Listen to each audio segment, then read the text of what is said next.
Am I the idiot for making my pregnant wife cry by calling her less of a person? This all boils down to my wife's father. I have a 6-year-old son that started living with me as his primary guardian when he was 3 and his mom went back to school. I met my wife through work, and I also met her father, who worked at the same company in a higher role than both of us. My wife knew I had a son, but I said I wouldn't introduce them unless we became a serious couple, because that wouldn't be fair to him. When my wife did meet my son, they got along really well.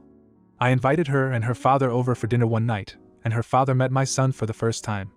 He was weird and awkward around my son and made strange comments about his appearance. His mom is black. I confronted him after the dinner, and he made some pretty pathetic excuses. After that, I asked him to not contact me outside of work matters and asked her for space. A couple weeks later, my wife told me she had completely cut her father off for his beliefs. Our relationship became stronger than ever. When we got engaged, she said she didn't want her father at the wedding. We ended up both transferring to other companies. As far as I knew, he was gone from both of our lives for good. My wife is pregnant and due in a month. She has already started maternity leave and has been looking for a new job to start after maternity leave because she doesn't want to stay at her current company. Yesterday, she sat me down and told me her dad got her an interview for a job at our old company. She also told me she has been talking to him for a couple months and wants to know how I would feel about him knowing our future child. I told her the truth. I told her I felt betrayed and I felt like she betrayed my son, who she claimed to think of as her son as well. I told her that she would even ask me, which makes her less of a person in my eyes. She started crying and asked me what kind of insensitive jerk would call the woman pregnant with his kid less of a person. I told her that was how I felt, and although the language was harsh, I felt it matched what she was asking for. After cooling off, I'm now unsure if my word choice was warranted and wondering if I was an idiot for speaking to her that way while she is pregnant and more emotionally vulnerable. I could have just said I wasn't okay with what she was proposing without insulting her character. Now for a few comments before the update. Not the idiot. As the saying goes, if there's a racist at the table with 10 other people, you have 11 racists. Your father-in-law has shown he's a racist. Even your wife knows that her dad is a racist as she had cut him off. Your father-in-law has not made any demonstration of repentance, yet your wife wants to invite that toxic presence into your home where it can poison your eldest child. What did she expect you to do and say? You're right that your words were harsh. But harsh was appropriate. It takes a lesser person to want to invite toxicity into the home, and that's what your wife did. She is the one who needs to apologize for even the suggestion of her father coming back into your personal lives. That she's pregnant is not an excuse for the extreme breach of trust she committed. Comment 2. You're the idiot. Less of a person. Really? You have every right to be upset with her, but that's truly a disgusting thing to say to your pregnant wife. Now for the update. My wife and I went to couples counseling. When we called to book, there was one counselor that had a last-minute opening and the rest had long waits. There was a reason for this. If you ever need to book a therapist, don't book the one with immediate availability. Anyway, so we went this morning. First and foremost, the therapist would not listen to us as we tried to explain why we were there. So much time was wasted because she kept insisting on talking about and asking about topics that weren't what we needed to talk about. My wife and I both repeatedly tried to explain the issue, and the therapist kept saying, "The surface issue is rarely the problem, it's the issue underneath that." It took half an hour for us to get her to actually address what occurred. When she finally listened to us explain what happened, she flat out said that I was wrong, my wife was right. I need to apologize for what I said and accept that her dad would always be important to her and had a right to be in his grandchild's life. I'm pretty sure therapists are supposed to be a bit more neutral. Anyway, she could tell I was irritated and asked what I was feeling. I said I felt deceived. I felt like my wife pretended to be someone, and now I'm meeting the real her. My wife started to cry and the therapist said my answer was unproductive. I asked my wife, "What about you? How do you feel?" She said she felt lost. She said she's lost her family one by one because they did things she couldn't accept. Realizing the child she was carrying would never know her biological family upset her, and it made her wonder if her standards are too high. The therapist jumped in and said it's important to meet people where they are out, and cutting people out isn't the answer. The therapist ended things saying we had a lot of work to do but could fix things. When we left, my wife said, "She was very opinionated for a therapist." I agreed. She asked if we could go get brunch and just talk, and I agreed to that too. We talked. I apologized for the way I spoke to her. She apologized for keeping secrets from me. I told her I would never be okay with her dad being part of our kids' lives. She said she understood. I also said I thought it was a bad idea to go back to the old company, but ultimately that's her choice. She said she was going to tell her dad that meeting the baby isn't on the table, and then see his reaction and go from there. I thanked her for telling me. She asked me if I was thinking about leaving her. I was honest and said I had thought about it, but that wasn't what I wanted. We both got very emotional. She asked if I loved her, and I said yes. I asked if she loved my son, and she said yes. I asked if she thinks she'll love the baby more, and she said no. She hesitated, but I'm trying not to read into that. I feel we made some progress, and we will continue to work on our relationship, without the terrible therapist, and try to be our best for each other and the children. Comment 1. Sounds like the therapist was the genius in this scenario. See her one time and you guys do what you weren't able to do before seeing her. Tempted to ask for a referral just in case I ever need it. Comment 2. I know you love your wife, but please look out for your son. Her father is a racist. His racism won't negatively impact her or the child you share, but it definitely will impact your son. I think she is saying what you want to hear at the moment, but I think this issue will come up again. Especially after your baby is born. She gave up her family for you and your son. She is already starting to show signs of cracking. I wouldn't be surprised if eventually she starts to resent you and your son for her not being able to see her father or have her child grow up with a loving albeit racist grandfather. The person with the potential to be hurt most is your son. I get your marriage is important, but protecting your son is more important now. For the next story. Am I the idiot for prioritizing my son's dog over my wife's pregnancy? When my son, 14, was 8, we got a dog. He's half Great Dane and half some dog my friend's dog met during an unauthorized absence. My son loves this dog and does all the care for him, except vet stuff, and is a very responsible dog owner. This dog is pretty much his best friend. My wife is 12 weeks pregnant, and ever since we confirmed the pregnancy she has been acting weird around the dog. She avoids him, puts her hands over her stomach when he is around, and jolts whenever he makes noise.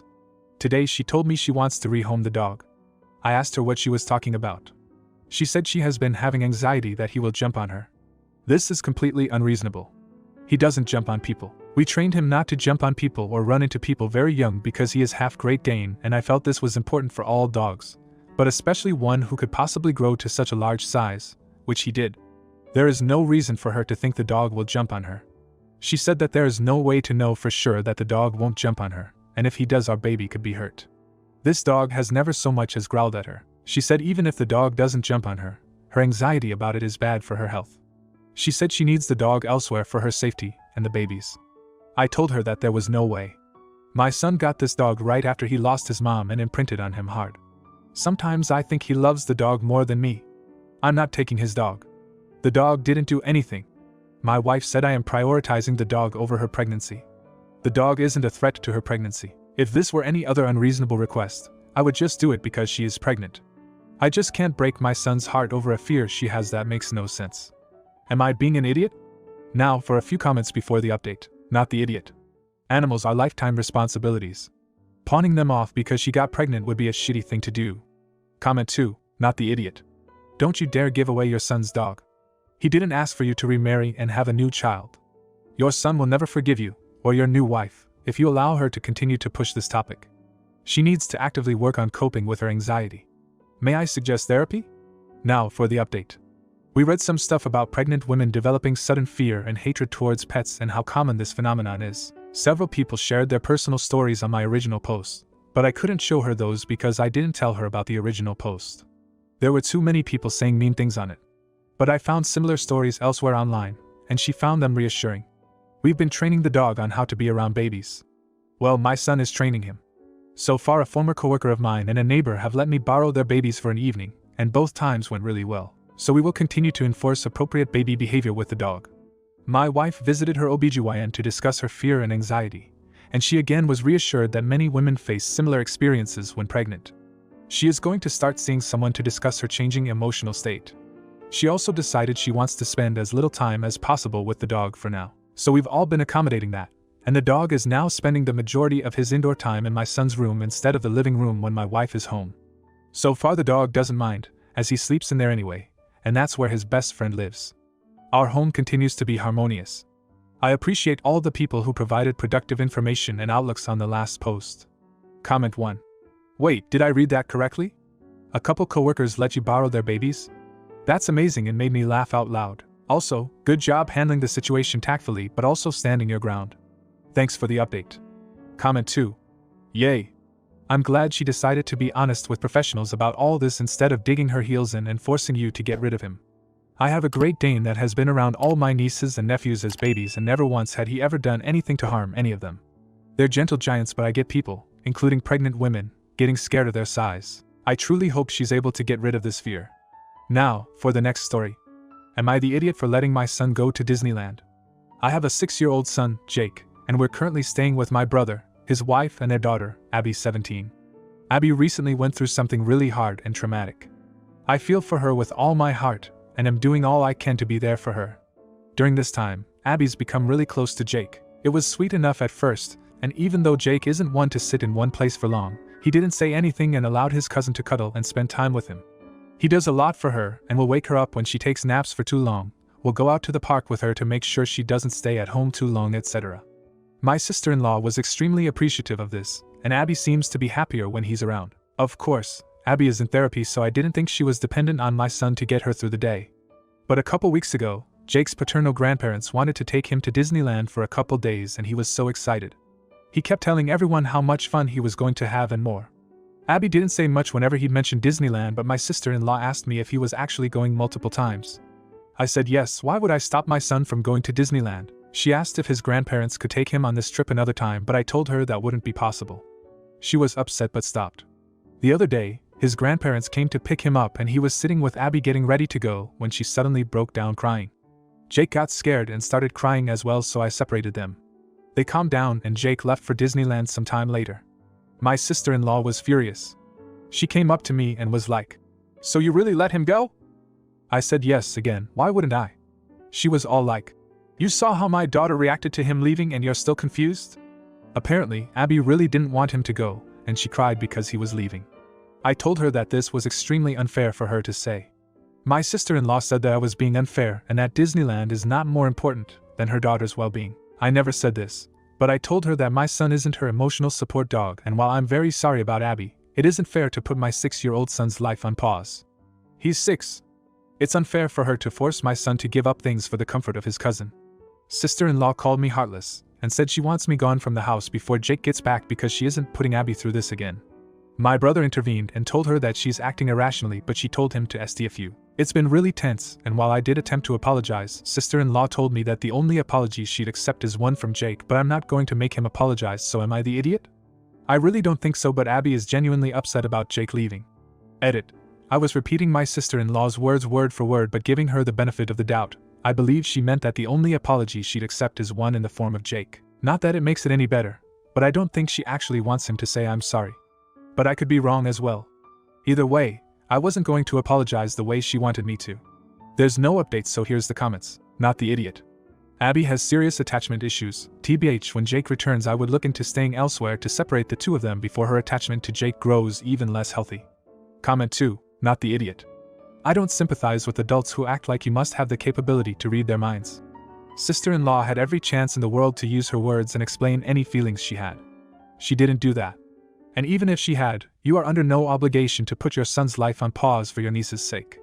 If you enjoyed today's video, don't forget to drop a like. It really helps the channel grow. See you next time.